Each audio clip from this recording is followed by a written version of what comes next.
tamaa waka moyoni, maogo na nyasi kavita vya ndani, Luamba yatikisika kwa siri za damu, damu ya chifu,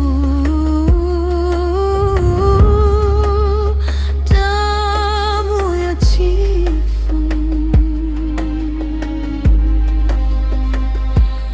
Kila mmoja tatawala nami, damu ya chifu.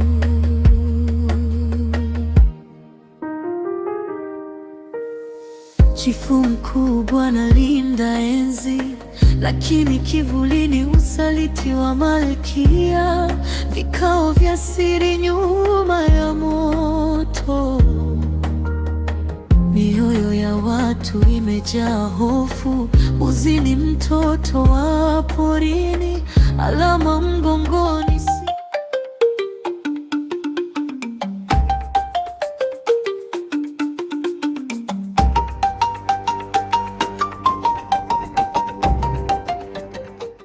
Mbuli Tana. Amani iwe nawe, chifu wetu wa himaya ya Luamba. Mizimu ya wana Luamba ikubarikie.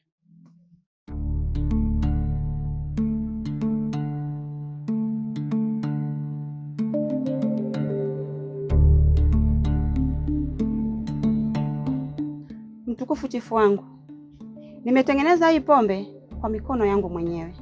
Nina imani kitakuwa kibudu chako cha leo. Naomba pokea hii pombe.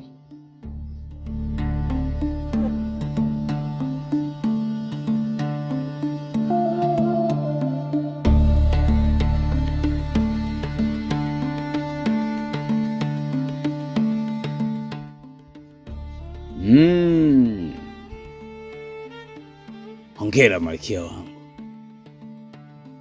Kitola, mpe kiti akae malkia wangu.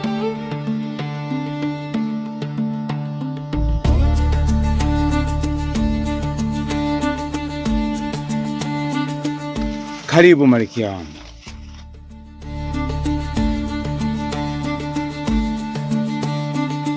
Mtukufu chifu wangu. Malkia wangu. Ni miaka 20 sasa imeshapita. Sina ninachokielewa. Na vipi kuhusu ule mfungwa kule gerezani? Na hii kazi nilikuachia wewe chifu wangu. Hii kazi inaendaje? Ndiyo, hiyo kazi uliniachia. Hata leo nimetoka kuagiza walinzi wetu. Labda nimuulize mlinzi wetu mkuu. Mlinzi wangu Kitola, kazi niliyokupa umeitekeleza?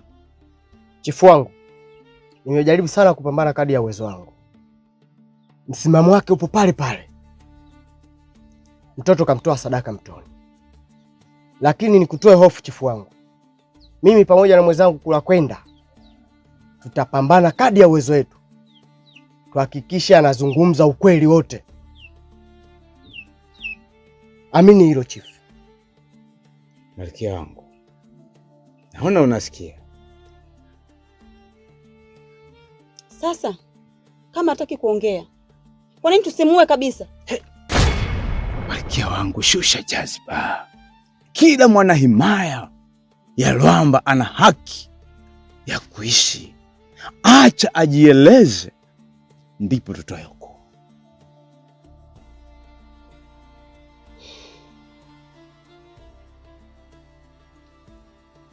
Sawa chifu wangu. Acha mimi niende. Mizimu ya wana Luamba ikubariki.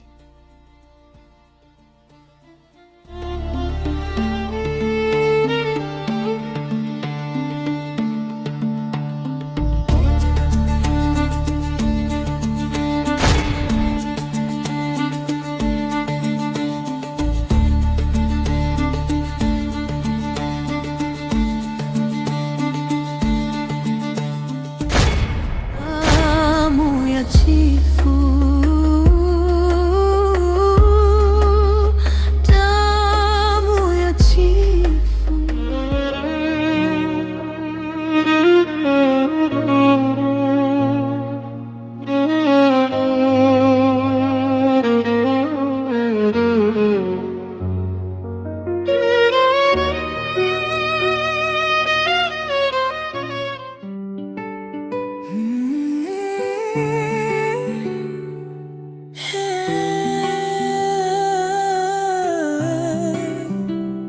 sauti ya upepo.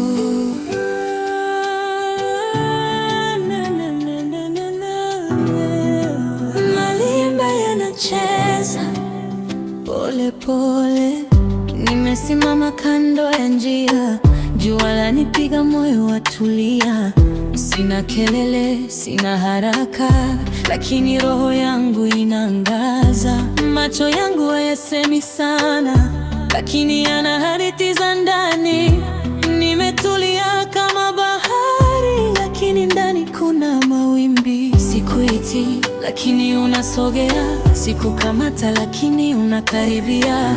Kuna kitu kinavuta taratibu, bila nguvu, bila kelele. Kimya changu kinaimba, moyo wangu nakuita, bila kusema neno. Unahisi napenda. Niko mbali lakini karibu, niko peke yangu lakini nipo na wewe. Furaha yangu ya ndani inakuvuta kwangu pole pole.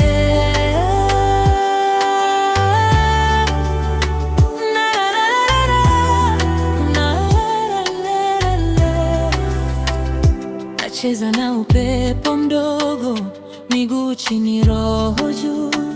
Malimba yanalia taratibu, nikiimba bila hata sauti. Sihitaji kuonekana sana, uzuri wangu ni wa ndani. Nikiwa peke yangu nacheka na dunia inanijibu kwa amani. Unanitazama bila kusema, unanisoma bila kusoma. Ninavyojisitiri ndivyo ninavyong'aa, ninavyojificha ndivyo ninavyoonekana. Kimya changu kinaimba, moyo wangu nakuita, bila kusema neno. Unahisi napenda. Niko mbali lakini karibu, niko peke yangu lakini nipo na wewe. Furaha yangu ya ndani inakuvuta kwangu pole pole.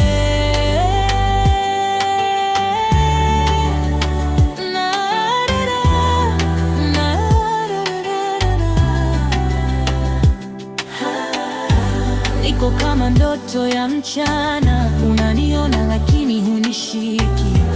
Niko kama wimbo wa mbali, unausikia, unauvuta.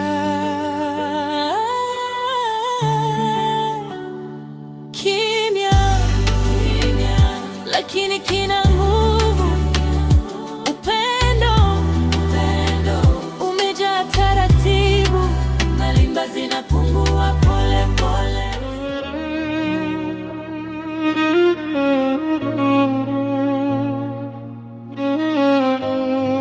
Mbuli! Mbuli! Wewe ni nani? Na unataka nini hapa?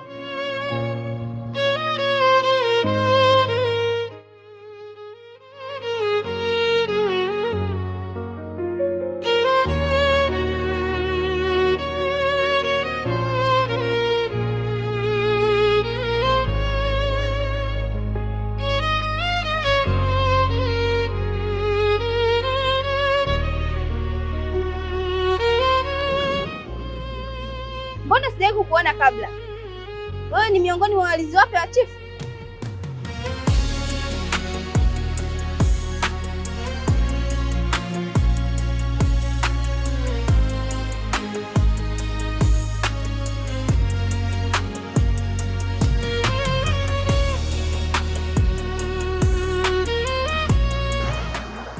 Unaweza hata kunitajia jina lako?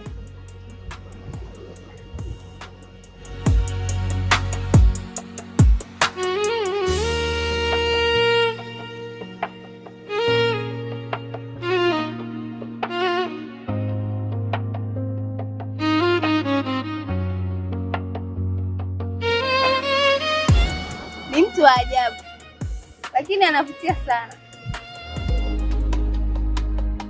Mboza binti wa maskini, sauti yake ni kama upepo wa asubuhi. Napomwona mbuzini moyo waimba, lakini nyasi kajawa na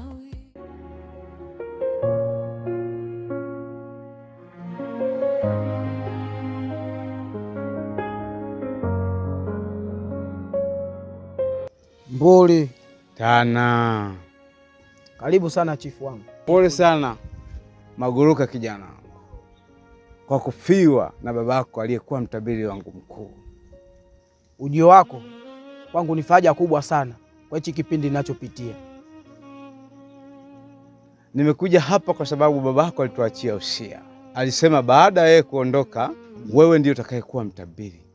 Kwa hiyo kuanzia sasa utakuwa macho yangu, utafumbua kila giza.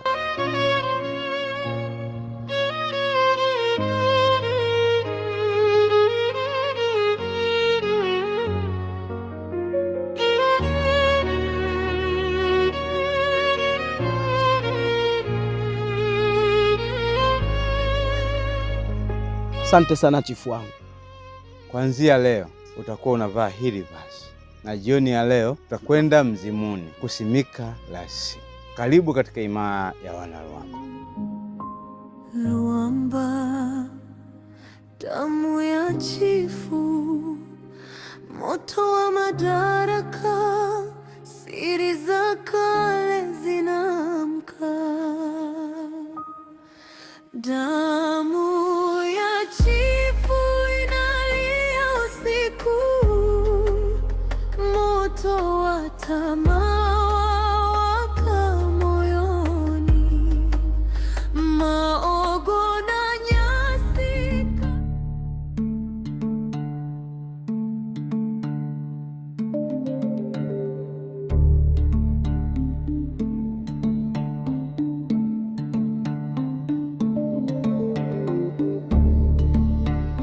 Boza, mimi natoka naenda kazini. Kaka Kitola, kuna kitu nataka tuzungumze kidogo. Boza, zungumza haraka, natakiwa niwahi kwenye himaya. Kaka, unajua jana wakati nimeenda mtoni kuchota maji, nimekutana na simba mtu. Simba mtu? Ndiyo. Boza, katika hii himaya hakuna simba mtu. Kwanzia mimi nilivyozaliwa sijawahi kusikia jambo la simba mtu. Kaka, lakini yule alikuwa ni mtu wa tofauti sana, na sura yake ilikuwa ina nuru sana. Sijawahi kumuona kabla mimi. Boza mdogo wangu, hao watakuwa ni walevi katika hii himaya. Kaka, sio mlevi. Sura yake inaonekana imejaa nuru sana. Hata hivyo kifua chake kimejaa ukarimu, lakini hazungumzi. Boza mdogo wangu, usimwambie mtu wote hayo maneno. Subiri mimi nifike kwenye himaya, nikirudi tutaongea.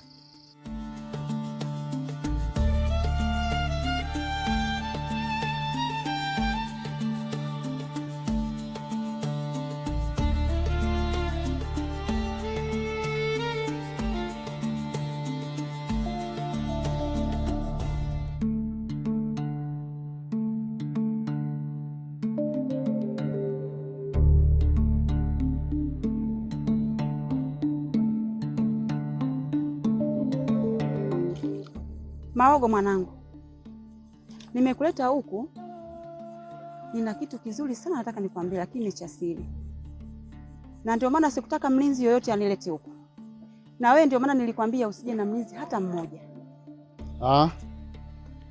Hata hivyo umenishtua sana mama ulivyoniambia nije bila walinzi, lakini haina shida, tayari niko hapa kukusikiliza. Lakini kabla haujasema chochote, kuna kitu kidogo kama moyoni kinanistua. Unajua baba ana hali ngumu sana kitandani, na wewe ukiwa kama Malkia, mpaka sasa hivi sijaona kama umechukua uamuzi wowote huu. Maogo mwanangu, natamani hii himaya yote ya Luamba na wana himaya wa Luamba wote walale na kuamka wawe chini yako mwanangu. Mama, mbona kama umeenda mbali sana? Alafu isitoshe umenifunga. Unataka kumaanisha nini? Maogo mwanangu, kiti cha enzi hakiji kirahisi rahisi. Unatakiwa ukipambania mwanangu, kwa jasho, damu na machozi pia. Kuwa chifu kunahitaji uvumilivu. Kuwa chifu kunahitaji hekima. Kuwa chifu kunahitaji urafiki na wana himaya wote. Hakuhitaji mambo mengi. Nina imani ulikuwa unaniona mwanangu, na nina imani unaendelea kuniona. Siku nitakapoondoka hiki kiti chini,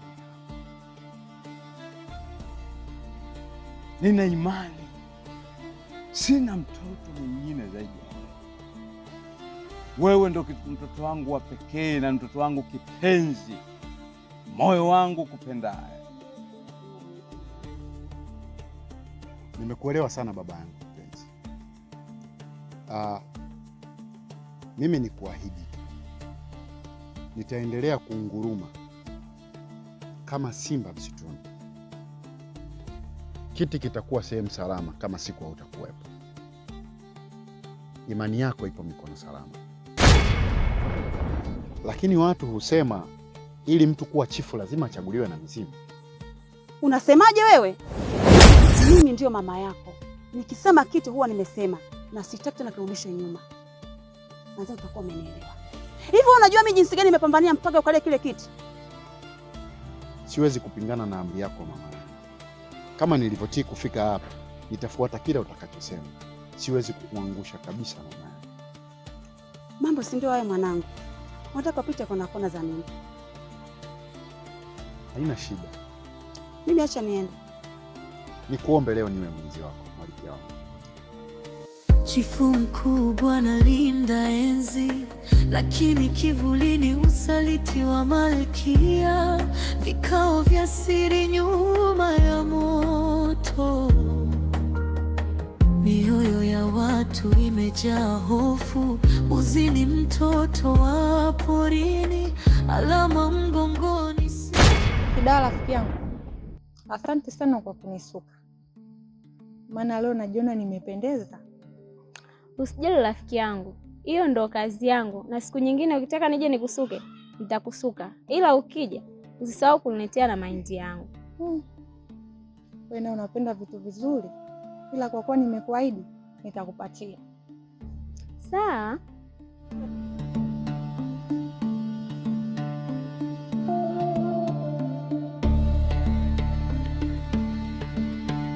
Mbuli. Tana. Amani iwe nawe binti chifu. Nanyi pia mzimu wa Ruamba ibariki. Kidawa, Singwa, kwa nini mpo peke yenu pembezoni wa himaya? Mnajadili nini kuhusu himaya? Hapana binti chifu, tumekuja tu kutafuta kuni pamoja na uyoga. Sawa, kuweni makini, maana kuna wanyama wakali sana. Halafu pia walinzi wa himaya hiyo kiwakuta huku peke yenu porini itawaletea shida. Kidawa, nahitaji baadaye uje himani unisuke. Pia Singwa, mama anakuhitaji. Sawa. Sawa, fanyeni hima mfike bila kukosa.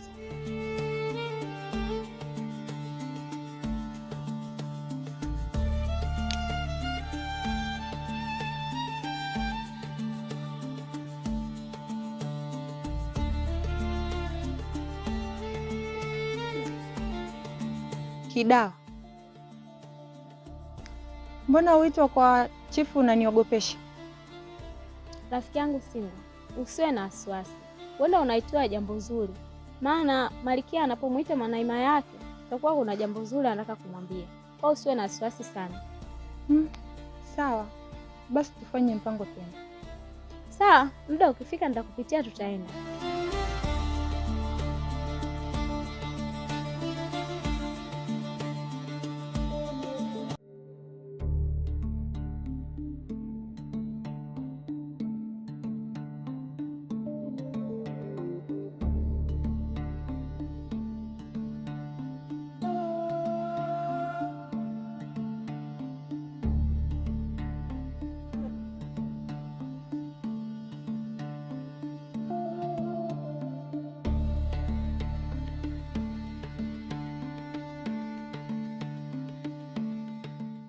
Kiguzo, Malkia Nyanzige wa himaya ya Lwamba amefika.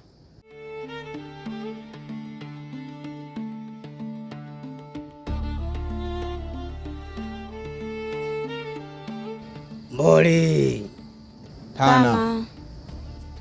Amani iwe nawe Malkia wa himaya ya Lwamba. Nawe mizimu ya Lwamba ikubariki.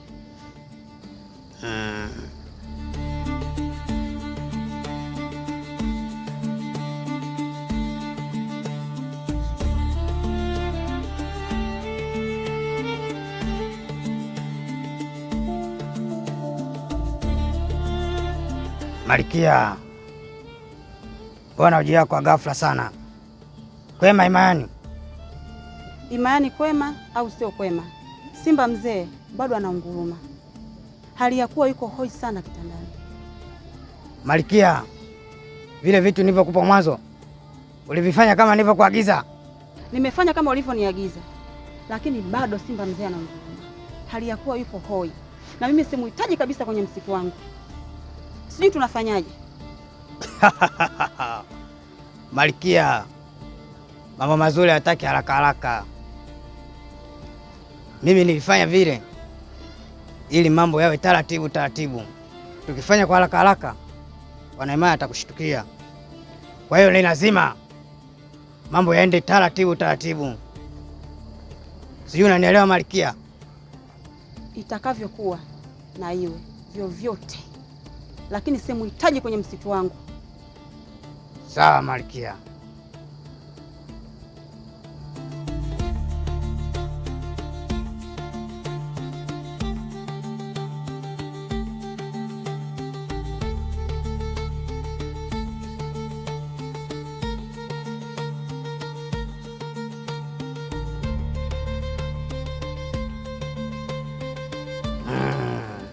Malkia, fanya kama ulivyofanya ile ya mwanzo. Sawa. Chifu mkubwa analinda enzi, lakini kivulini usaliti wa malkia. Vikao vya siri nyuma ya moto, mioyo ya watu imejaa hofu. Uzini mtoto wa porini, alama mgongoni, siri ya zamani. Wazee wa jadi wanatetemeka, kuna nguvu iliyofichika ndani yake.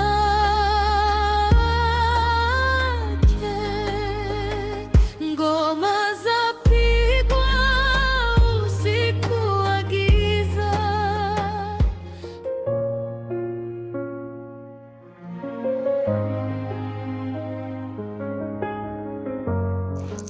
Unajua kwa sasa himaya ipo kwenye wakati mgumu sana, lakini mimi ninaonea kwamba utawala wa wazee umekwisha, na niwaibie tu siri, kwa sasa hali ya chifu sio nzuri kabisa, na ninawahakikishia kuanzia sasa mimi ndiye chifu ambaye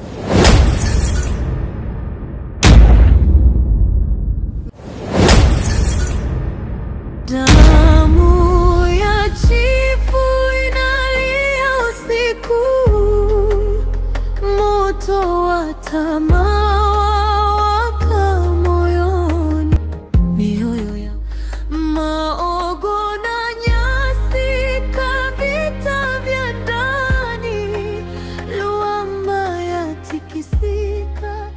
Mbuli. Hana. Nyasika binti chifu, mbona haihai na kijakazi wako? Safari ya wapi tena? Nimetoka kumtafutia chifu dawa. Kumtafutia chifu dawa? Ukiwa kama nani? Hali ya kuwa mimi mtoto wake pendwa, mtoto wa kiume nipo, pia Malkia akiwepo. Wewe unakwenda kutafuta dawa kama nani? Maogo, usijisaulishe. Na mimi pia hii ni wajibu wangu. Kumbuka chifu pia na mimi ni babangu. Nyasika, sawa, kazi nzuri unayoifanya, lakini hakikisha hizo dawa kabla chifu hajazitumia zinapita kwa Malkia kwanza, kwa sababu kama lolote litatokea, kichwa chako kitakuwa halali yangu. Mimi najua Maogo, wewe hapo ulipofika unafurahia kifo cha chifu, Sasa mimi nikiwa kama binti yake sitakubali chifu wafe. Nitahakikisha kivyovyote vile lazima babangu apone, na mimi siko tayari waendelee kutawala. Nyaseka binti chifu, wewe utabaki kuwa dada yangu tu. Subiri msimu wa mazao ufike, tukupigie ngoma ukaolewe. Sawa, tutaona. Maogo na nyasi kavita vya ndani, Luamba yatikisika kwa siri za damu ya chifu, damu ya chifu. Kila mmoja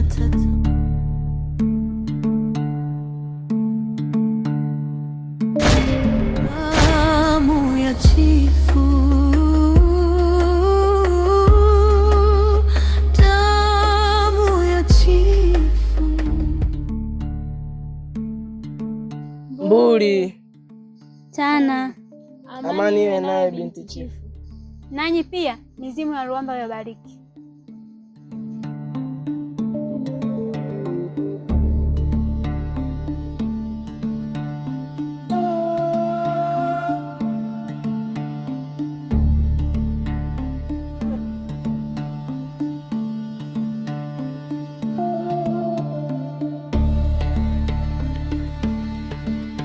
Kidawa sibi.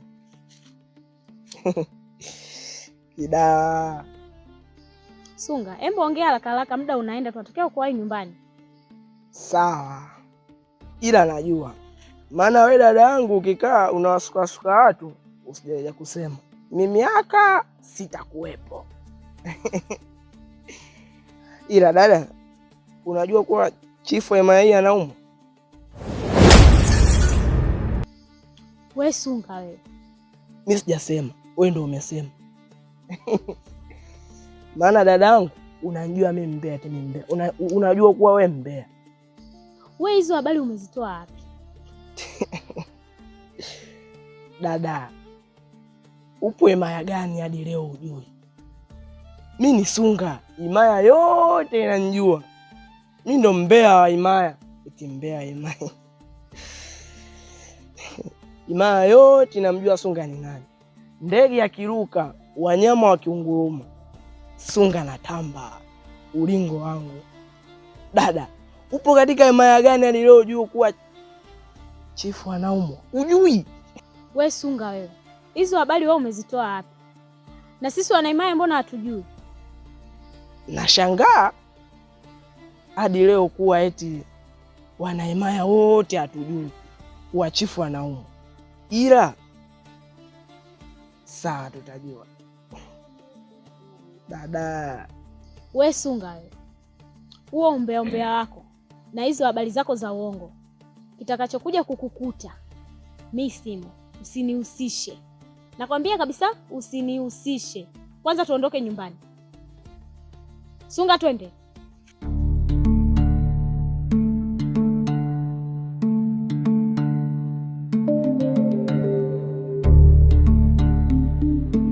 Oh, kula kwenda. Ndiye mtabiri wetu wa himaya ya Luamba. Na ndugu yangu umeadimika sana siku hizi. Maguluka ndugu yangu. Yaani wewe sasa hivi mtu mwingine kabisa. Kwa chifu wewe unakaa, mimi nasimama. Kwa hiyo inanipasa niadimike. Kula kwenda ndugu yangu. Utabiri ni vazi tu la heshima lilovishwa na chifu wa himaya ya Luamba. Maguluka ndio yule yule ndugu yangu. Sijabadilika kwa chochote. Maguluka, acha uongo bwana. Kwani mtu mwingine sasa hivi. Yaani mimi na wewe sasa hivi. Aka. Yaani hapo kwenyewe natetemeka. Unakwenda ndugu yangu. Nimekumbuka sana yale mambo yetu ya kuwinda. Mambo yetu yale ya kuwinda. Haina shida, ukipata nafasi utakuja, utanipitia pale tunaenda kuwinda, haina shida hii. Unakwenda ndugu yangu. Vipi yale mambo yako? Mambo yangu? Maguluka. Pia kula kwenda. Na imani kitoweo cha leo chifu atakipenda sana. Kabisa. Ila mimi sitokiacha hivi, lazima nikate manda moja nipeleke nyumbani. Sawa, haina shida.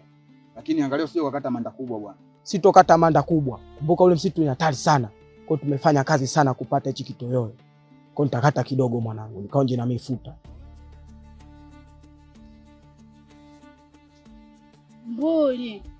Hana.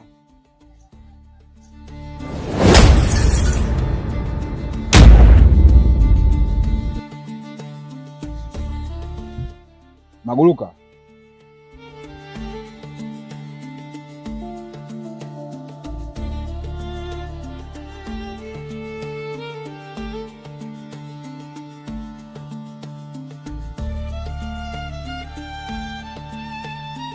Mage, mlinzi wa Nyasika binti Chifu. Naona siku hizi unazidi kung'ara na mambo sio mabaya. Vipi hali yako? Naendelea vizuri, sijui wewe. Lakini Mage, mara ngapi unakueleza siri zangu? Kuwa nakuhitaji. Kula kwenda. Unajua kabisa mimi ni mlinzi wa binti Chifu. Muda wote natumia kuwa naye. Mambo unayoyataka hayawezi yakatokea, sababu muda huo sina kabisa. Sawa, nimekuelewa. Lakini pia naomba unifikirie kwa upande wa pili. Maana hata kwenye sherehe za mavuno nahitaji nikuchague uwe mke wangu. Kula kwenda. Samani sana. Nitakupotezea tu muda wako. Na mambo mengi sana ya kufanya. Kwaheri.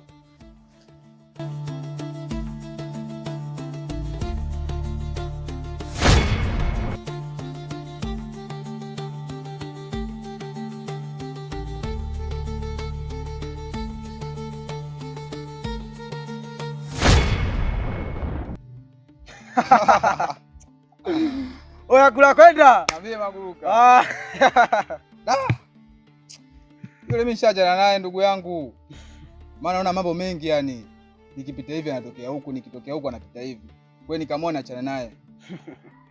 Kula kwenda. Hebu weka mkono wako.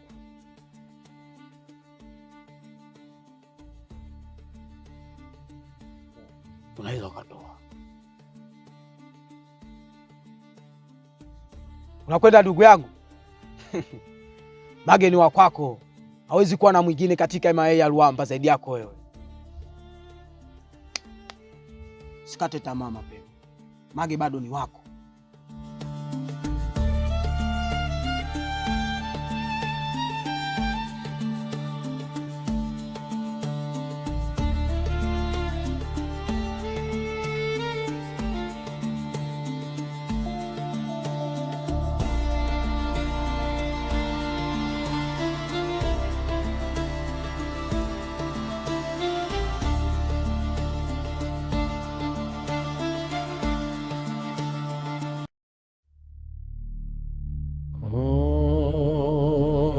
Mage, Kisamvu, hali ya chifu ni mbaya sana imayani.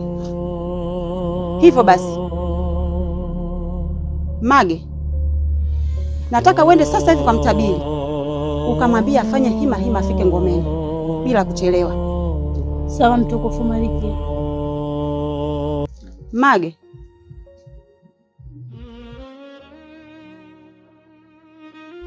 Mage na Kisamvu, ni nani mwenye zamu ya kupika leo? Mtukufu Malikia, jana ilikuwa zamu yangu mimi kupika. Leo zamu ya Kisamvu.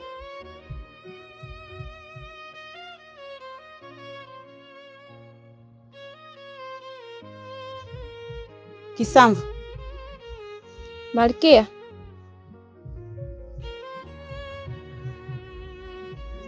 Shika hii dawa. Ni dawa nini Malikia? Shika, nitakupa maelekezo. Sikiliza nikwambie Kisamvu. Hiyo dawa kamwekee chifu kwenye chakula chake. Kwenye chakula cha chifu? Bila ya kukosa. Endapo hujafanya kama ninavyokuambia hapa, hiyo dawa itakuua. Kivipi Malikia wangu? Wewe unampenda chifu? Ndio Malikia. Na hiyo ndio dawa ya kumponesha chifu. Sawa Malikia. Chifu mkubwa analinda enzi, lakini kivulini usaliti wa Malkia, vikao vya siri nyuma ya moto. Mioyo ya watu imejaa hofu, uzini mtoto wa porini alama mgongoni.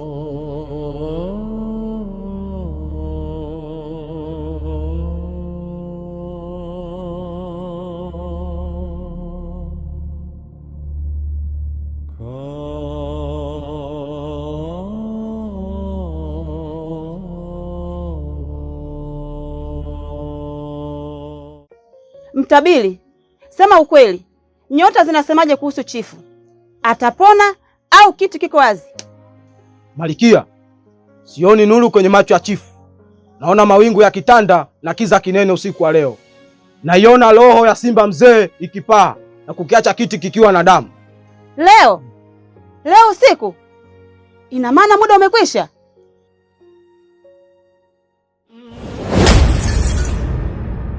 Malikia, kiza cha leo kitakavyopambazuka, nimeona nuru mpya mtoni na maji yakichemka kwa kasi.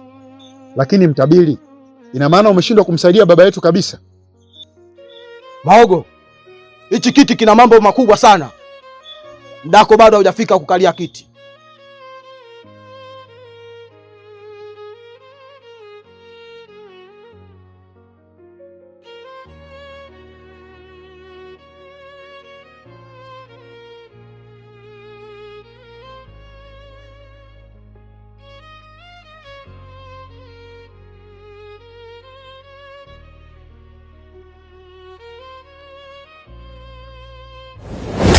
Maogo mwanangu, hali ya babako ni mbaya sana.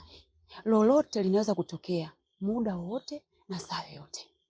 Mimi acha niende kwangu, lakini chochote kitakachotokea usisubutu kumwambia Mwanaimaya yoyote.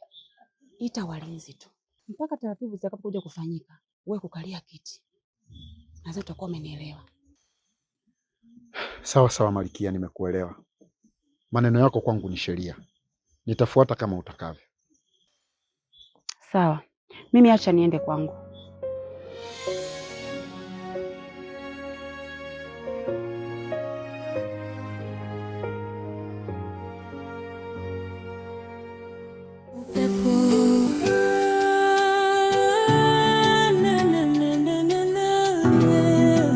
Malimba yanacheza pole pole, nimesimama kando ya njia. Jua lanipiga moyo watulia, sina kelele, sina haraka, lakini roho yangu inaangaza. Macho yangu hayasemi sana, lakini yana hadithi za ndani. Nimetulia kama bahari, lakini ndani kuna mawimbi. Sikuiti, lakini unasogea, sikukamata, lakini unakaribia. Kuna kitu kinavuta taratibu, bila nguvu, bila kelele. Kimya changu kinaimba, moyo wangu nakuita, bila kusema neno. Unahisi napenda, niko mbali lakini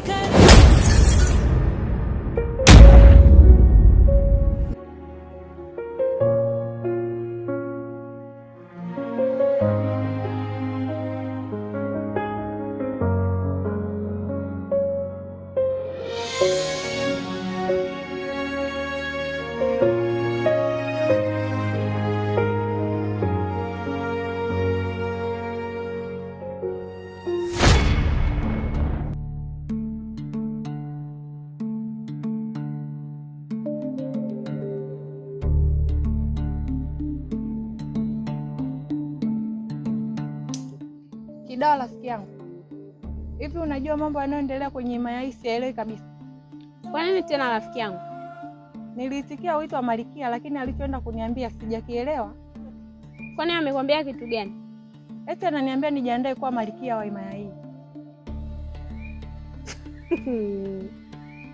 Singwa, wewe ndiyo uwe Malikia? Ila hongera mwaya. Ila hilo jambo mpaka sasa hivi nikilifikiria linaniumiza kichwa sana rafiki yangu. Wewe ni nani? Na unataka nini kwenye maisha yangu? Siku ile ulivyonikuta mtoni hukuniongelesha chochote. Ulinirudisha tu mtungi wangu na kuondoka. Leo siwezi kukubali uondoke bila kunijibu swali langu. Wewe ni nani? Nyasika binti Chifu, mbona tumekuja huku? Una shida gani? Mbona unalia? Unaniogopesha mwezio. Mage, leo inaniuma sana. Na pia mimi naumia sana Mage. Naona kabisa kitu cha babangu kinaenda kupotea. Ina maana hawani himaya yetu sasa hivi imejaa tamaa Mage. Mimi naumia. Mage, tayari.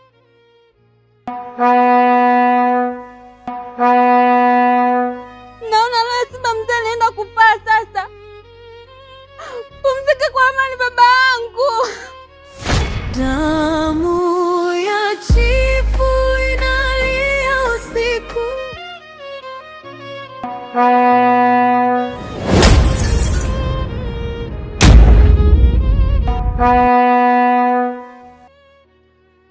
Mage, tayari.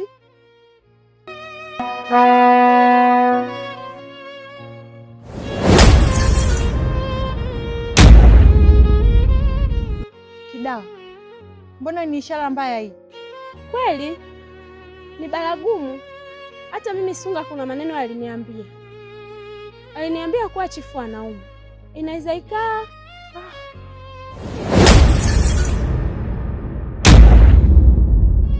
Naona leo Simba mzee anaenda kupaa sasa. Pumzika kwa amani baba yangu. Ina maana chifu amefariki?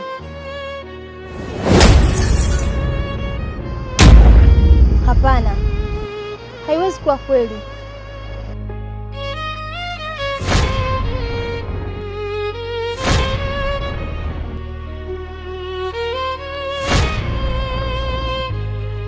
Damu ya chifu,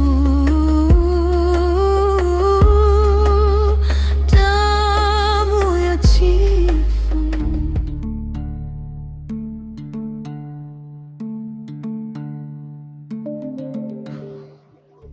Kuna kwenda Kibiliti, Simba mzee hatupo naye tena. Kwa hiyo himaya ipo kwenye majonzi mazito sana. Kuna kwenda na kuagiza, nenda mipakani kote, kawaambie walinzi wadumishe ulinzi kwenye mipaka yote, waambie hakuna mtu kutoka wala kuingia katika himaya ya Luamba. Anayekaidi ni bora wamuue. Amri yako ni sheria kwangu, mlinzi mkuu. Kibiliti, na wewe nakutuma, nenda kwenye familia iliyochaguliwa kuja kumsindikiza chifu kwenye nyumba yake ya milele. Afike bila kukosa, haraka sana.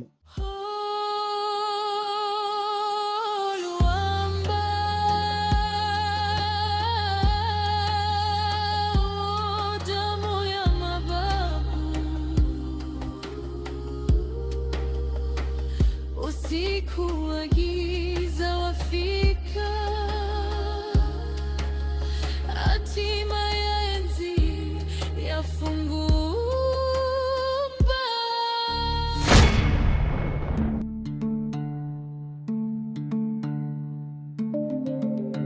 Mbuli tana Kikwesa, mbona upo huko? Hujasikia baragumu? Nimelisikia baragumu, lakini sijajua kwa nini leo limelia. Mimi nilikuwa nimeelekea mawindoni. Baada ya kusikia baragumu, ikanibidi niahirishe, nikaficha na vifaa vyangu vya kazi, hivyo naelekea himayani ili nikajue baragumu linahusiana na nini. Kikwesa, kuna msiba mzito sana hapa kwenye himaya. Msiba? Chifu wetu ameshafariki leo. Wanahimaya wote hapa kwenye msiba. Nashangaa wewe sasa hivi uko huko. Chifu amefariki? Hapa nilipo nachuma poza na kwenda kumwoshea. Kwa hiyo ukitoka hapa uende msibani. Sawa Kikwesa? Maskini Nyasika binti chifu.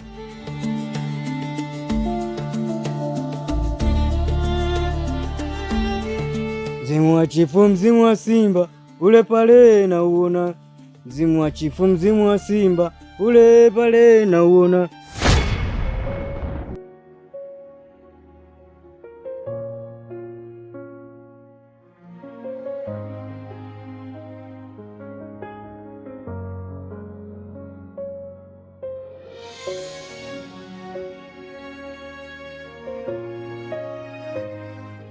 Kidawa,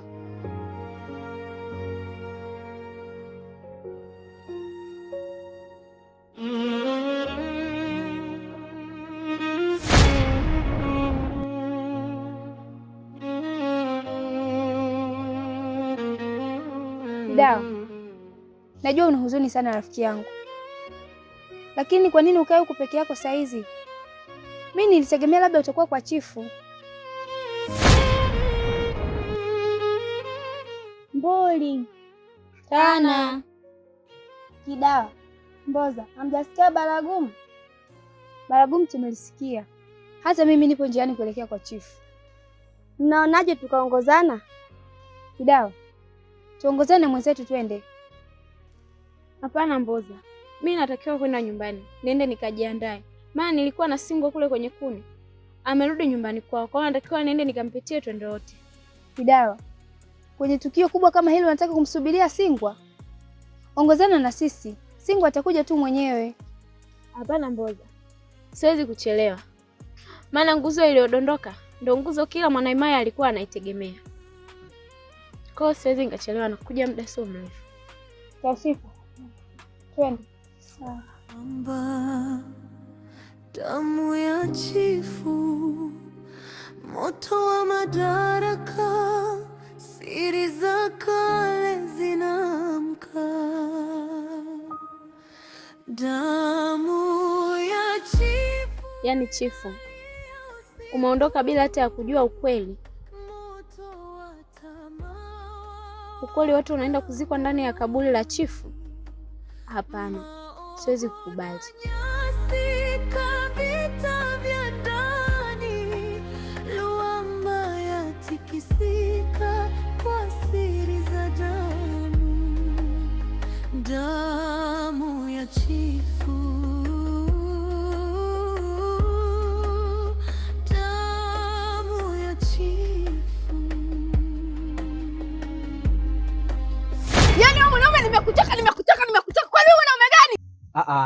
Jamani, shida nini tena? Si huyu mume wangu. Yaani jana kauza iliki na kokoa tena nyingi tu. Leo namwambia mume wangu nina shida hela mafuta, ananiambia sina hela. Hata kama mimi nikapate wapi? Kaka, tatizo nini? Tatizo sijalipwa kaka. Kwani umeuzia wapi? Kuna jamaa hapo mbele kaja kapima mzigo, ameniambia pesa kesho kutwa. Kaka, mtaibiwa mpaka lini? Mbona jibu ni rahisi tu. Sasa hivi viungo vyote tunamuuzia Dogoli viungo. Yeye ndio tajiri wa kununua viungo. Yaani kokoa, iliki, mdalasini, pilipili manga na karafuu. Na kama kuna vingine ananunua pia. Afadhali shemeji. Maana huyu mume wangu kila siku namwambia atafute mteja wa uhakika, yeye ana kazi kuuzia vibaka wa mtaani. Ndugu yangu, huyo mtu anapatikana wapi? Mbona ni rahisi. Anapatikana hapa hapa Tuliani kwa Mapate pale. Au unaweza kumpigia simu namba 0622441966. Damu ya chifu, damu ya chifu. Kila mmoja atatawala nami. Damu ya chifu. Mtabiri, mzee wa mila, nimewaita hapa kwa jambo moja tu. Tumeshamzika chifu au simba mzee kwenye nyumba yake ya milele. Kilichobaki leo usiku, Maogo anatakiwa asimikwe kama chifu mpya. Nadhani nimeeleweka.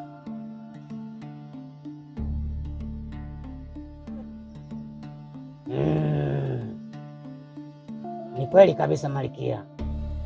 Himaya ikikosa chifu inakuwa ni hatari sana, maana tuna maadui wengi. Inatakiwa mapema iwezekanavyo leo asimikwe chifu.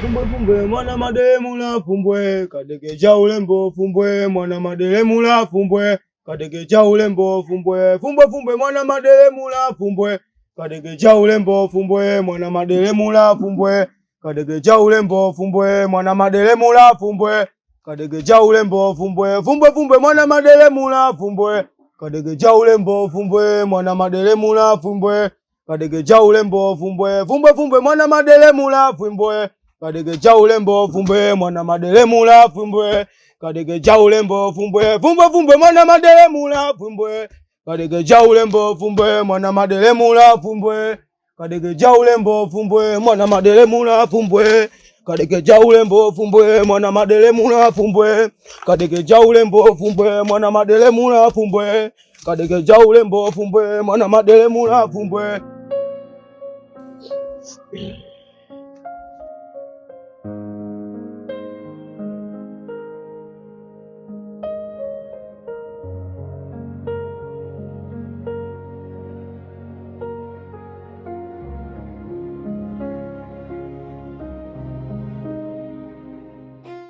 Wakulu, naomba mnisaidie.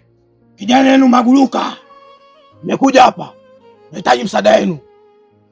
Mbele naona giza, sio ni mwanga. Nadhani nyinyi ndio mlompatia uwezo. Uwezo wangu umeishia hapa. Naombeni sana mnisaidie. Bwana Imaya Luamba. Huyo mtu sio sahihi kukalia kiti cha kichifu. Mwenyewe yupo. Sema muda bado hujafika. Mkijaribu kumweka huyo mnamtaka nini? Damu itamwagika. Na Imaya Luamba ataumia sana. Muda bado hujafika. Chifu mwenyewe yupo. Sijaribu kumweka Bwana Imaya Luamba. Chonde chonde. Mizimu imemkataa. Sijaribu kumweka huyo. Sawa Kulu. Nimewaelewa.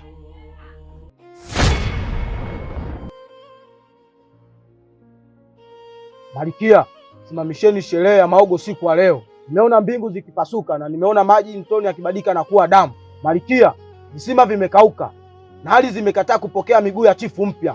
Na kuomba Malikia yangu, simamisha sherehe. Nyamaza mpumbavu wewe. Unaleta hofu kwa Wanaimaya. Chifu tumemzika kiheshima. Sasa ni zamu ya maogo kusimikwa kuwa chifu mpya wa hii himaya. Malikia, damu itamwagika. Nimeona kivuli cha simba mtoni kikitoka na mkuki wa moto. Mimi ndio malikia wa hii himaya ya Luamba. Utake maogo atakuwa chifu, usitake maogo anakuwa chifu. Malikia atakuwa amelewa. Hebu mtoe hapa. Nikiongea kitu changu huwa hakirudigi nyuma. Walinzi! Naam mtukufu Malikia. Njoo mtoe huyu mara moja. Hapana Malikia wangu. Hapa ni kwako. Mimi si kwangu. Naweza nikaondoka.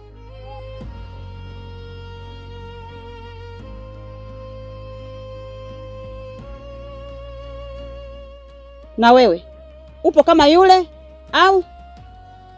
Hapana Malikia. Mimi nipo kwenye upande wako.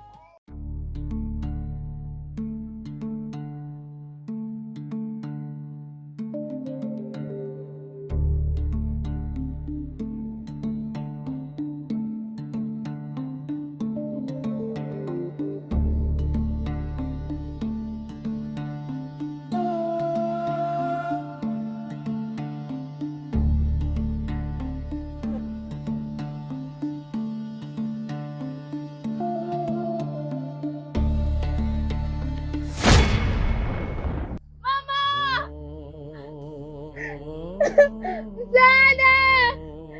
Jamani, msaada! Jamani, msaada! Msaada, nisaidieni jamani!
kiburi.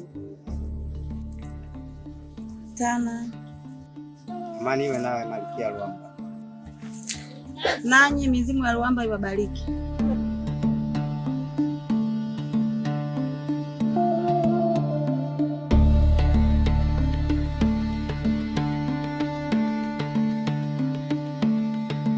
Malkia, jambo lako limeenda kama ulivyotaka. Simba alikuwa anakusumbua kwenye msitu wako, ameshaondoka. Safi sana Kiguzi, kazi yako nzuri sana tena, nimeipenda. Kwa sasa ule msitu upo chini yangu, na hichi ndicho nilichokuwa nakitaka. Nina utawala ule msitu muda wowote, saa yoyote, dakika yoyote. Asante sana Kiguzi. Lakini Malkia, ukitaka kumwendesha msitu wako vizuri, lazima mtoto wako apate mtu wa kumwendesha kama unavyotaka wewe, maana anaonekana ana tamaa sana. Oh, safi sana Kiguzi, lakini nitafanyaje hapa?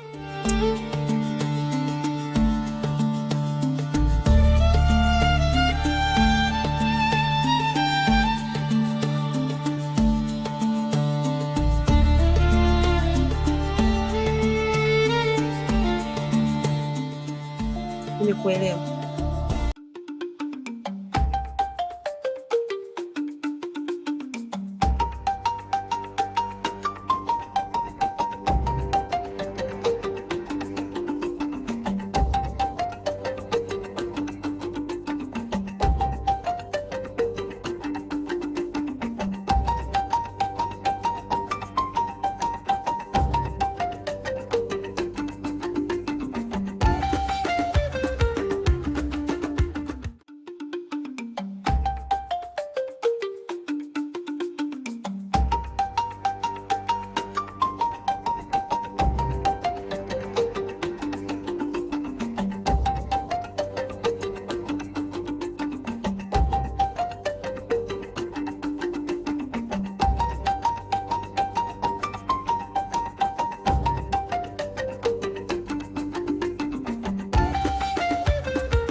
Wewe Nyasika binti chifu yuko mbele yako, toa heshima.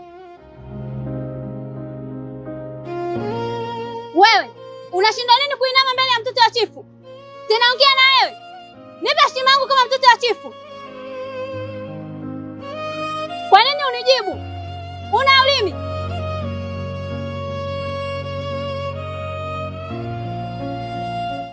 Wewe emrudi hapa, amri ya kichifu na kutaka uzungumze na unipe siri ya alama iliyopo mgongoni mwako.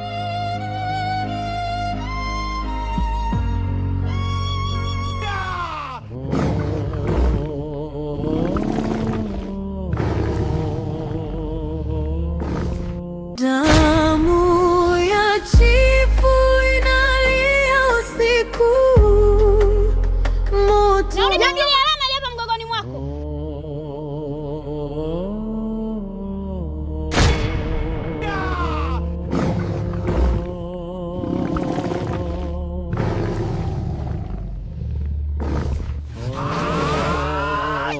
Tuondoke.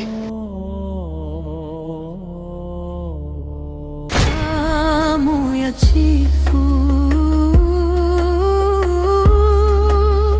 damu ya chifu.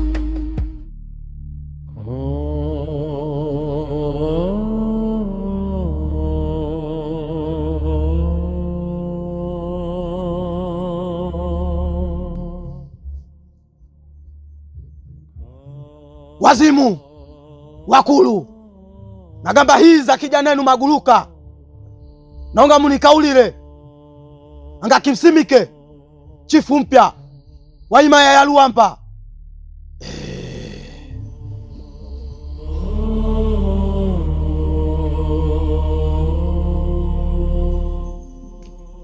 Kagone gamba kagone haina vikao wazimu, ngambile Joni Iloko haina vikao, mwana Yoba mwana Iyete.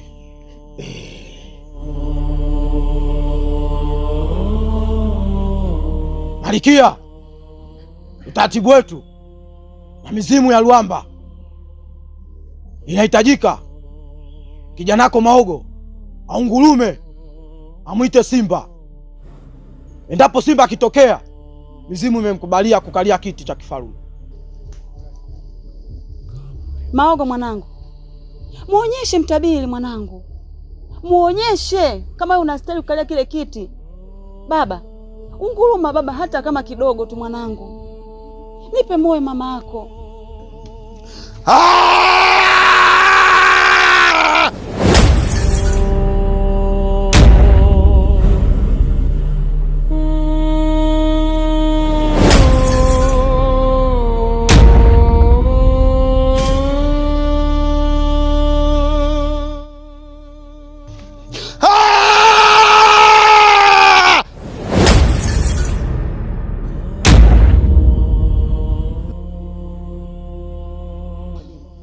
Mizimu ya Luamba, mtazameni basi kijana wangu jamani, kwa jicho la pili, angalau hata aungurume basi. Simba atokee hapa mimi nione miujiza jamani.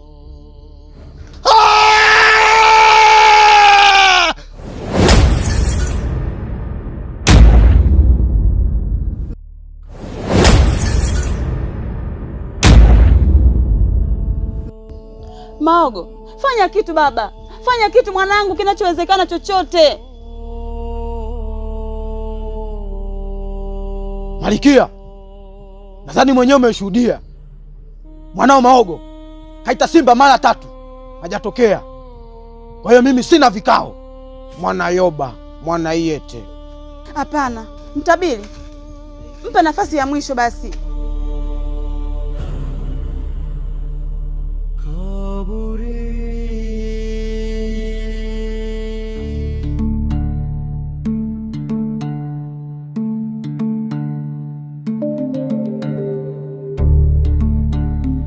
Stamili. Abe binti chifu, matunda yako yapo tayari, nimekuhifadhia ndani. Sawa, inabidi ujiandae na safari. Safari ya kwenda wapi binti chifu? Tunaelekea katika himaya ya Luamba. Luamba? Huko ndiko anakotawala shangazi yangu. Inabidi nifike, maana kuna vitu nimeviota, inabidi nikahakikishe ni kweli. Binti chifu, lakini baba yako anaijua hiyo safari? Sitaki ajue kwa sasa, lakini muda ukifika atajua. Safari hiyo ni ndefu sana na watu wake wanasifika kwa ukali sana. Najua, lakini sina chaguzi. Kuna mambo mazito yanaendelea kwenye himaya hii ya Lwande, na shangazi ndio mwenye majibu yote. Binti chifu, lakini baba yako anaijua hiyo safari? Kwa sasa sitaki mtu yeyote ajue. Andaa mavazi yangu, chakula na dawa. Tutaondoka kabla jua kuchomoza. Lakini mbona haraka sana binti chifu? Ndiyo, safari hii siyo ya mchezo. Kila hatua tunayozidi kuchelewa ndio inazidi kutuletea hatari. Sawa binti chifu, lakini moyo wangu una hofu. Nahisi kuna jambo baya linakuja, sivyo?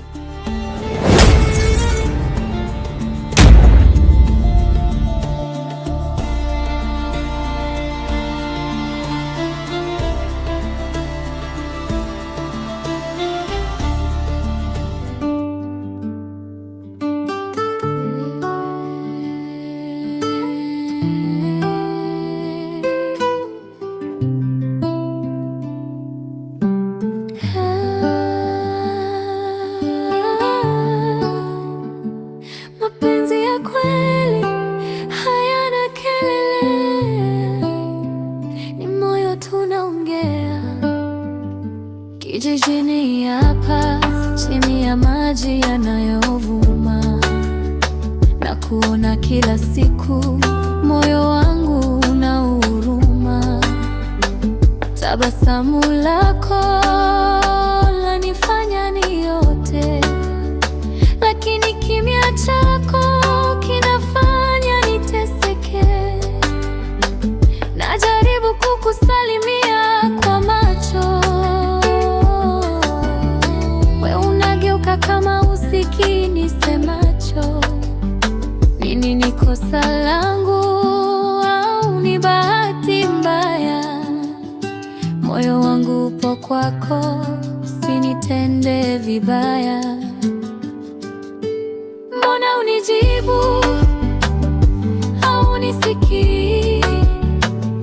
Mapenzi yangu yote yanalia moyoni.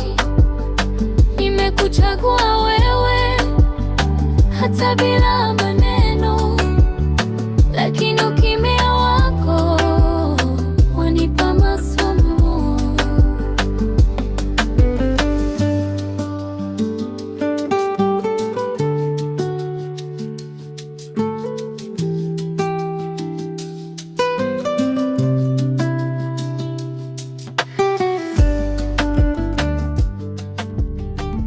Sio kwamba sioni wala sikujali. Kumbe unazungumza? Moyo wangu mzito, nikikuona afadhali.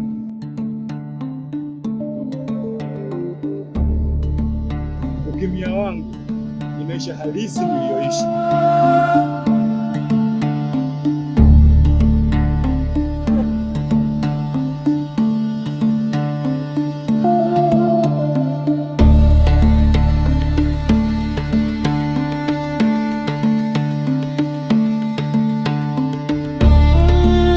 Damu ya chifu,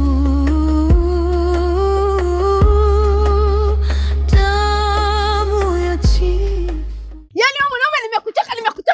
Kwani wewe mwanaume gani?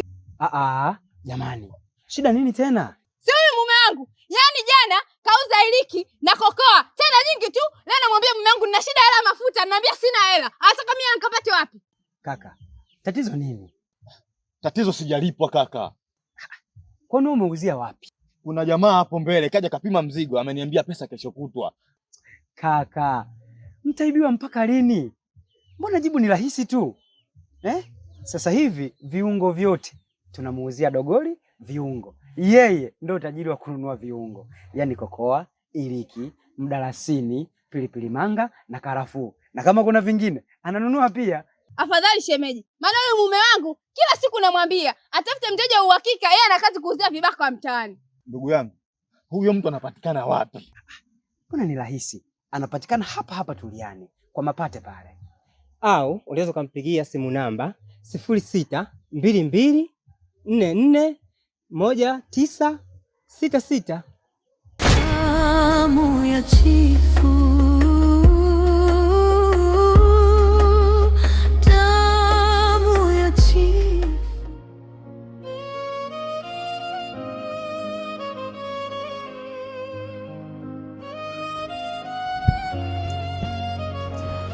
Kwa nini mama? Kwa nini mimi? Kwa nini nimeshindwa kunguruma kama simba? Kwa nini nimeshindwa kunguruma kama baba yangu? Wakati baba yangu nilikuwa namuona kila siku akiunguruma. Tena hata akimuona adui, mara tu anapounguruma, kila kitu huwa sawa sawa. Kwa nini mimi mama? Kwa nini nimeshindwa kunguruma kama baba yangu? Mimi ni nani? Kuna kitu gani kwenye haya mama? Maoga mwanangu, usijali. Ipo siku utaunguruma. Na ipo siku mizimu ya Ruamba itakutazama kwa jicho la pili. Mimi mama yako nitakupambania mpaka tone la mwisho.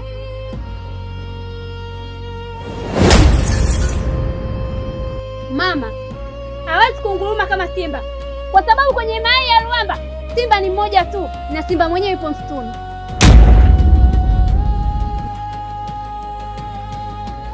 Unasemaje wewe? Ndiyo mama, nimemwona simba tena akiunguruma kama baba, na mgongoni mwake ana alama kali kama mababu zetu.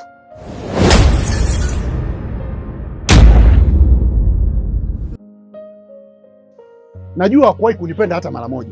Sijawahi kusema kitu chochote yeye akakipenda. Hakuna mtu mwingine ambaye anapaswa kuwa chifu. Sikiliza wewe, nikwambie, iwe machozi, iwe jasho ama damu, mimi ndiye ninayestahili kukikalia hiki kiti. Acha kujidanganya Maogo, hiki kiti wewe hakikufai. Nitakuonesha mimi ni nani. Mimi ndiye chifu na ndiye mtawala halali wa himaya ya Ruamba. Kitola, Kibiriti, hakikisheni huyo mpumbavu anayesema huyu anapatikana kwa namna yoyote ile. Nataka mkamtafute sasa hivi. Sawa? Sawa chifu. Nendeni.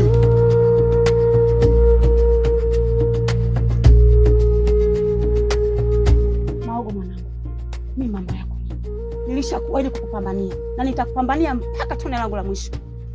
Malkia, nataka kubaki peke yangu, kwa hiyo mnaweza kuondoka. Mnaweza kuondoka, hujanisikia?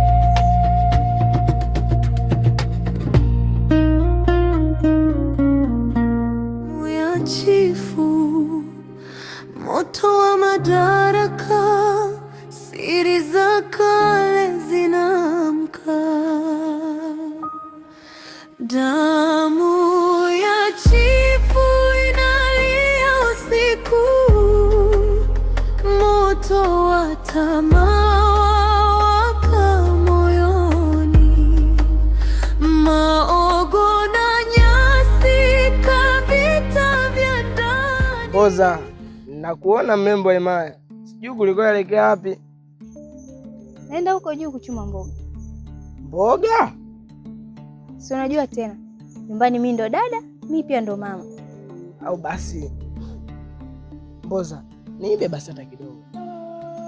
Sunga, himaya nzima ipo kwenye msiba mzito wa kuondokewa na chifu wetu. Mimi hiyo furaha kukuimbia wewe naipata wapi?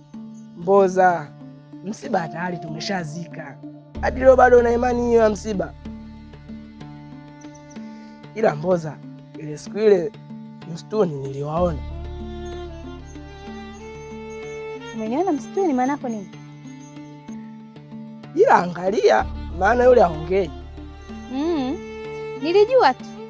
Yaani wewe mbea wa himaya lile likupite. Nilikuwa nataka kushangaa. Lakini usichokijua, haongei kwenu nyinyi, lakini kwa Mbozi anaongea. Ndio anaongea. Kwa hiyo anaongea. Haya sasa. Wewe si ndo mbea mkubwa wa himaya? Mbona hili limekupita? Ulikuwa unajua aongei yeye? Haongei kwenu nyie, sio kwa Mboza. Nilikuwa nakutega tu. Ya nilikuwa najua.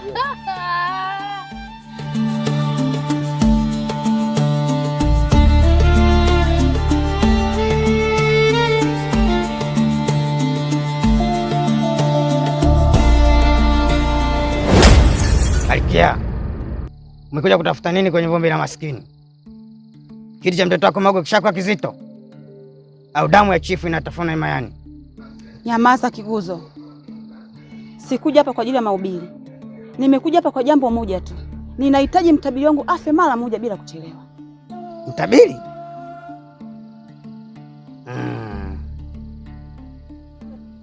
Mtabiri ana nyota kali sana. Ukijaribu kumuua yule, ni sawa sana kujaribu kuizima Mbalamwezi. Haitawezekana Malkia. Kiguzo, unatakiwa uweze hilo swala. Yaani fanya vyovyote vile, fanya juu chini, ili swala lifanyike na liwezekane. Sawa Malkia, nitajaribu kutuma kivuli cha kifo kabla jogoo hajawika. Hayo ndo mambo nataka mimi. Timiza wajibu wako Kiguzo. Uwe na jioni njema.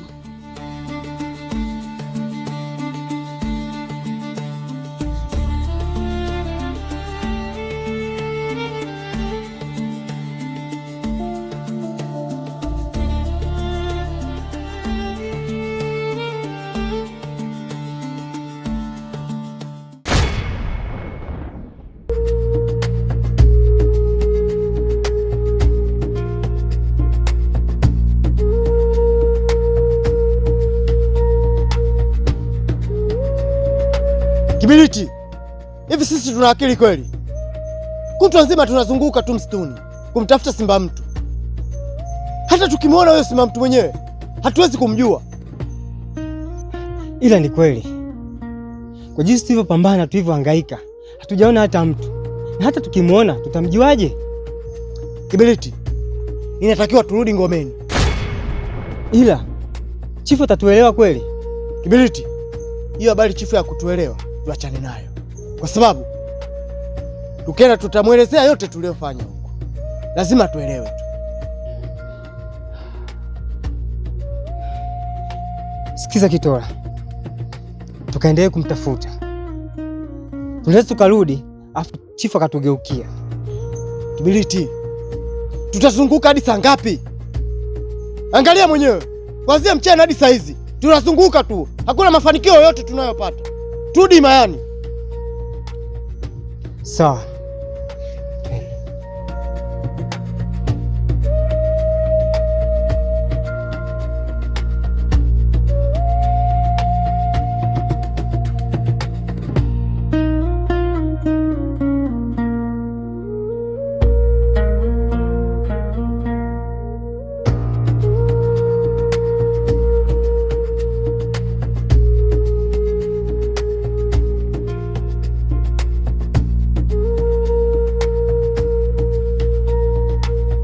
Mbuli.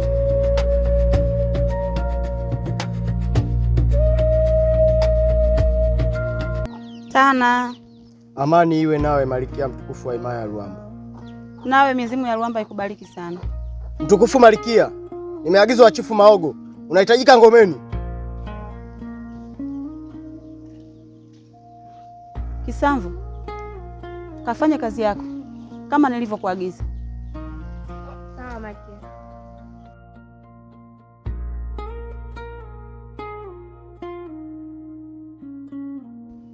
Kitola, utaenda kumwambia chifu kuwa leo jioni nitakuwa mgeni wake.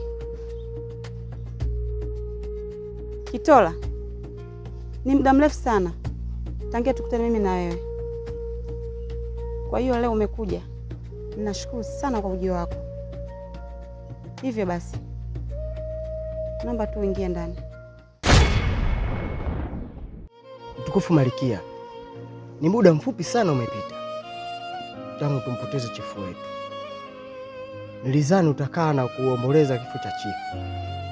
Bado unawaza hayo mambo? Kitola, mimi mtoto wa kike, alafu siku zote aliyekufa kafa, ameshaondoka. Kwa hiyo sasa hivi wewe huu mwili unatakiwa umiliki wewe muda wote na saa yoyote. Ninapojisikia lazima nikwambie uje. Unajua tena mimi himaya hii sina mtu mwingine zaidi yako. Kwa hiyo sitaki kuongea sana, naomba ingia ndani.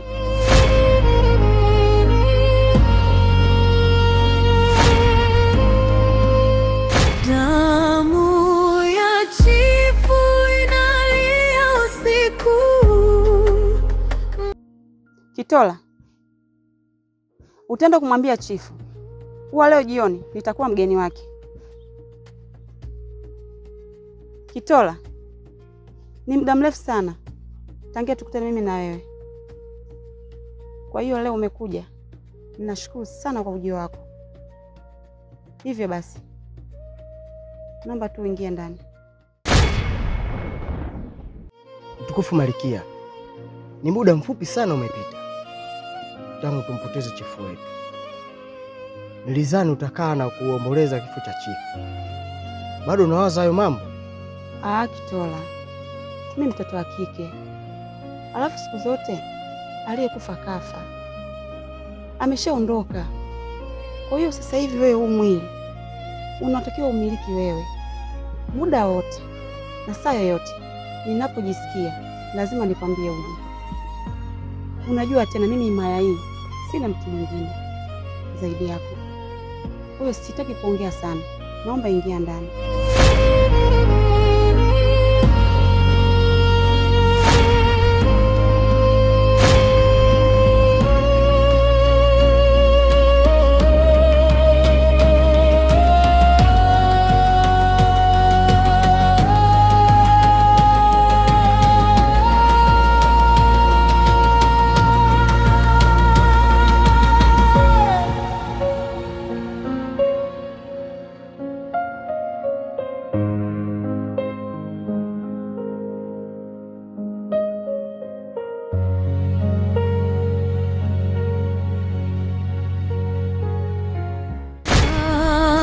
ya chifu, damu ya chifu.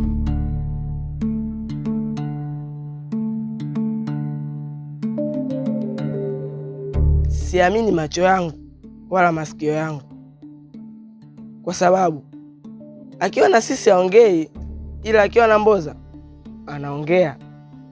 Anaongea? Sunga, ni nini hicho unachomaanisha? Na ni nani anayeongea? Na Kidawa ni ule ule kaka yetu wa msituni, na sijui amepatwa na nini.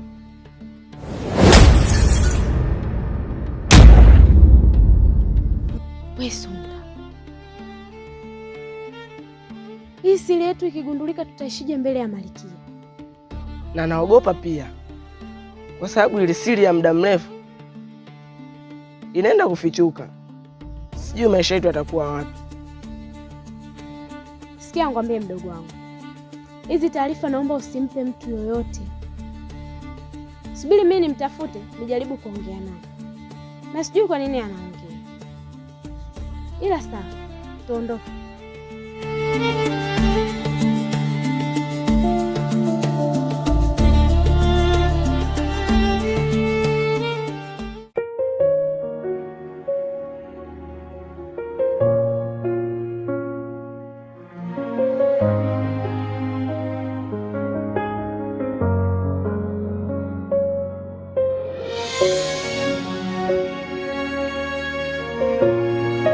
Singwa, nyota yako inang'aa sana.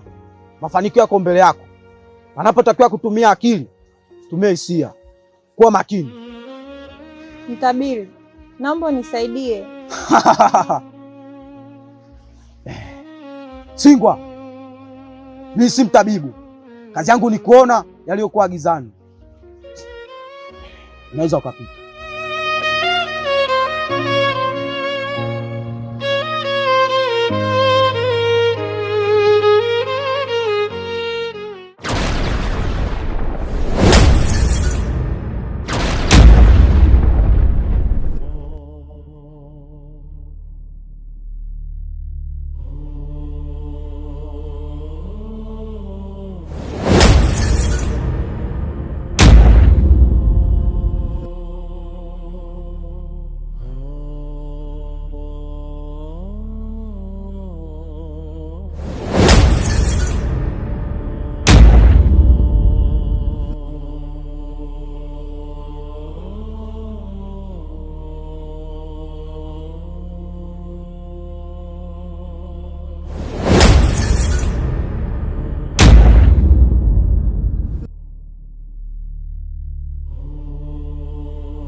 Wewe ni nani?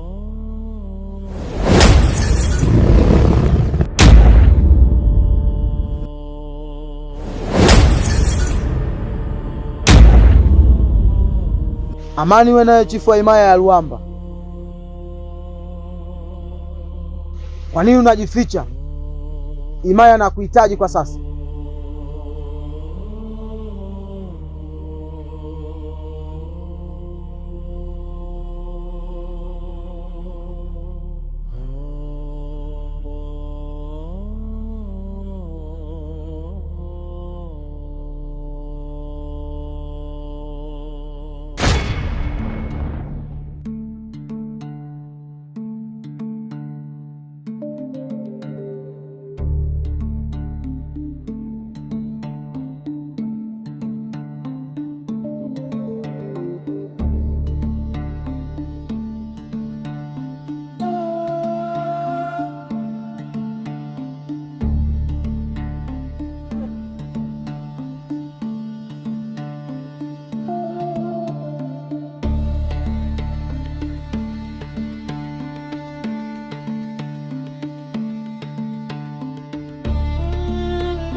Nyasika, subiri. Nimekwambia nifuate, sitaki kuuliza maswali.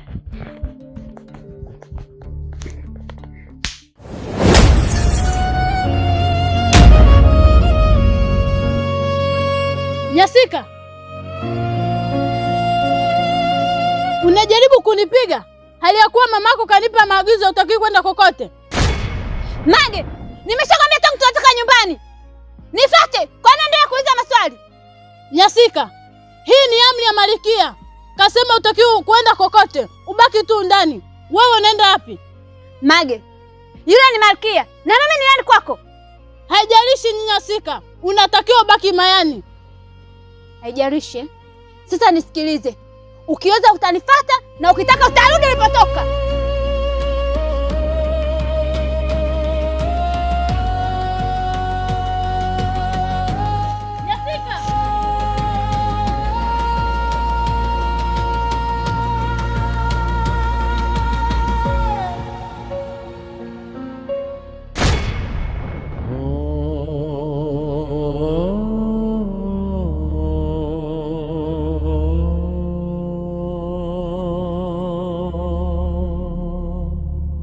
Kidawa, ujio wangu hapa leo ni wa tofauti kabisa.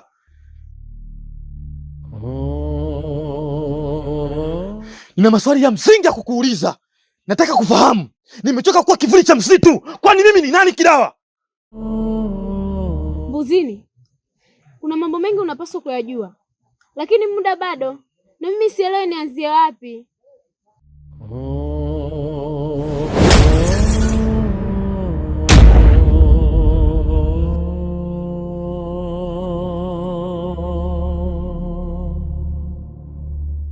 Kidawa, muda umeshafika.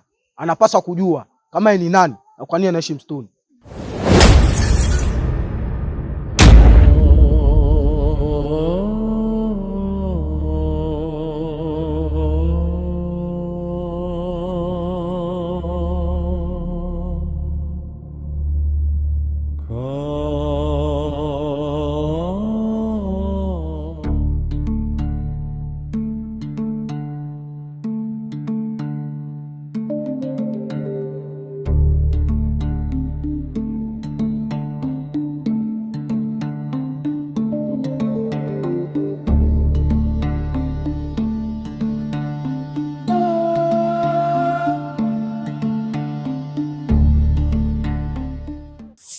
Buli tana.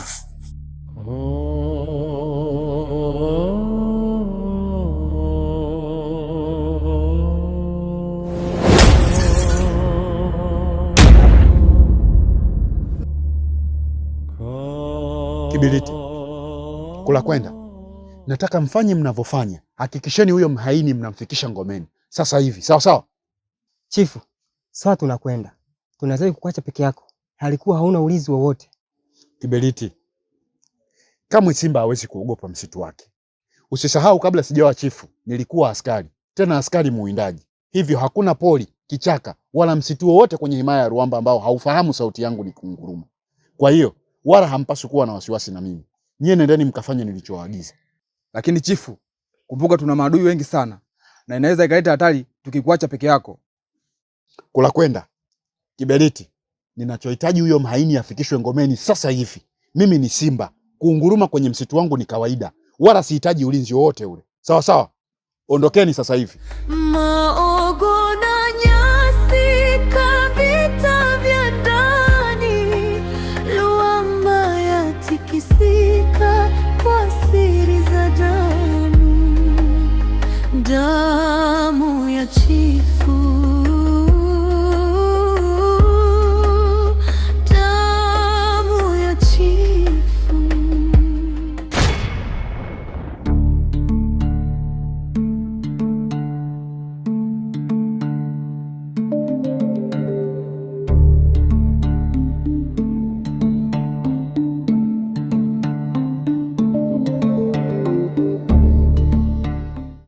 Buli Kana Mboza, mdogo wangu, tangu juzi utoke kwenye kuni na kuona ni mtu mwenye huzuni sana. Shida nini? Niambie basi mdogo wangu. kaka Kitora, mimi kuna jambo nataka nikuambie. lakini usinione muoga. Mboza mdogo wangu, zungumza, nipo hapa kwa ajili yako. Kaka Kitora, ni kuhusu yule mtu wa polini. Watu wa himaya hii wanamuogopa bure tu. Ana moyo mzuri sana. Mboza mdogo wangu, hizo ni historia za watu wa zamani. Au na wewe tayari ushaanza kuamini uchawi wa watu wa polini? Hapana, lakini mimi nilikutana naye mwenyewe. Kwa macho yangu nilimuona. Unajua juzi nilivyoenda kutafuta kuni, niling'atwa na nyoka kwenye mguu wangu. Lakini yeye alitokea na kunisaidia. Tena alinisaidia kwa nguvu za ajabu sana. Ulipona ponaje? Alinishika tu mguu, muda huo nikapona. Sawa. Naomba ujiandae. Kesho asubuhi inatakiwa twende polini. Nikakutana naye huyo mtu. Awe ni mtu wa ajabu, awe simba, awe mnyama aina wote, lazima nikutane naye. Kaka Kitora. Mboza mdogo wangu, huyo mtu anatafutwa sana kwenye himaya hii hapa. Hizi habari hata chifu akizisikia, lazima tume majeshi yaingie polini kumtafuta huyo mtu. Kaka Kitora, lakini yeye alinisaidia maisha yangu. Niko hai hapa leo kwa sababu yake. Labda singekuwa yeye mimi ningesha kufa zamani. Mboza mdogo wangu, unabishana na mimi? Lakini kaka Kitora yule ni mtu mwema. Alinisaidia uhai wangu. Nimekwambia jiandae, kesho asubuhi lazima niende polini na wewe. Ukanionyesha huyo mtu anapatikana wapi. Tumeelewana? Umenielewa Mboza?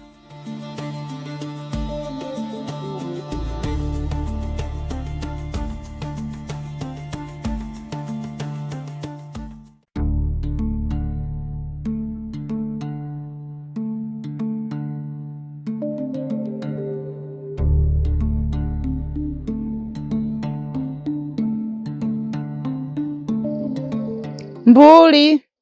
Hana. Pisha njia. Nataka kupita. Huruhusi kupita. Amri kutoka kwa chifu kupitia mlinzi mkuu Kitola. Haruhusi mtu kuingia wala kutoka ndani ya maii ya Luamba. Huyo ni mtu na sio mimi. Pisha njia nipite. Binti, uhai wako upo mikononi mwako. Chagua moja kati ya haya mawili. Urudi ulikotoka ili uendelee kubaki salama, au upite hapa ili uache uhai wako. Binti, nadhani uhai wako upo mikononi mwako. Rudi ulikotoka. Anapokuja upepo unyamaza. Jina lake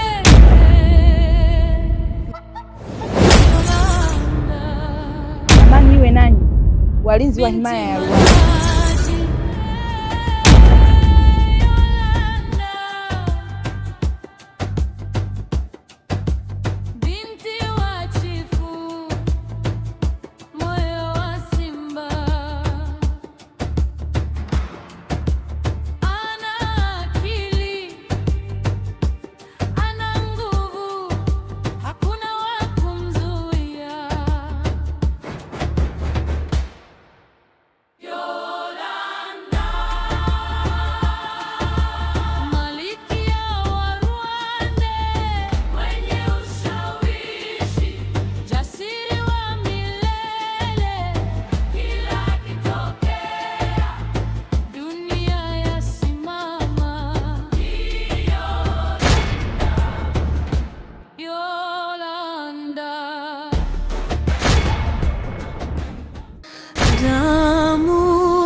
Jamani, shida nini tena? Si huyu mume wangu. Yaani jana kauza iliki na kokoa tena nyingi tu. Leo namwambia mume wangu nina shida hela mafuta, ananiambia sina hela. Anataka mimi nikapate wapi?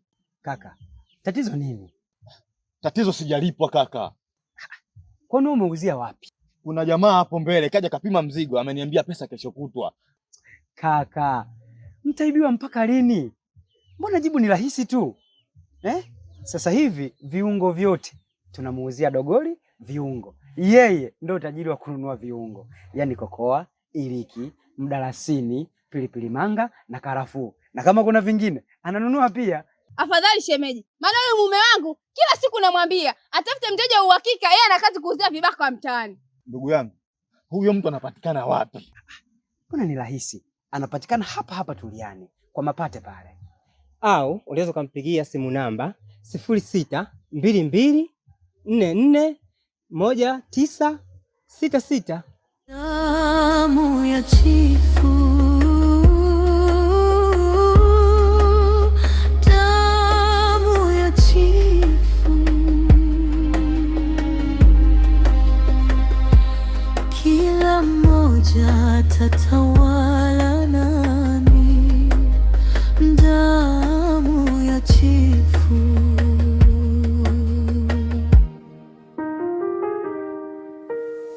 Chifu mkubwa analinda enzi, lakini kivulini usaliti wa malkia.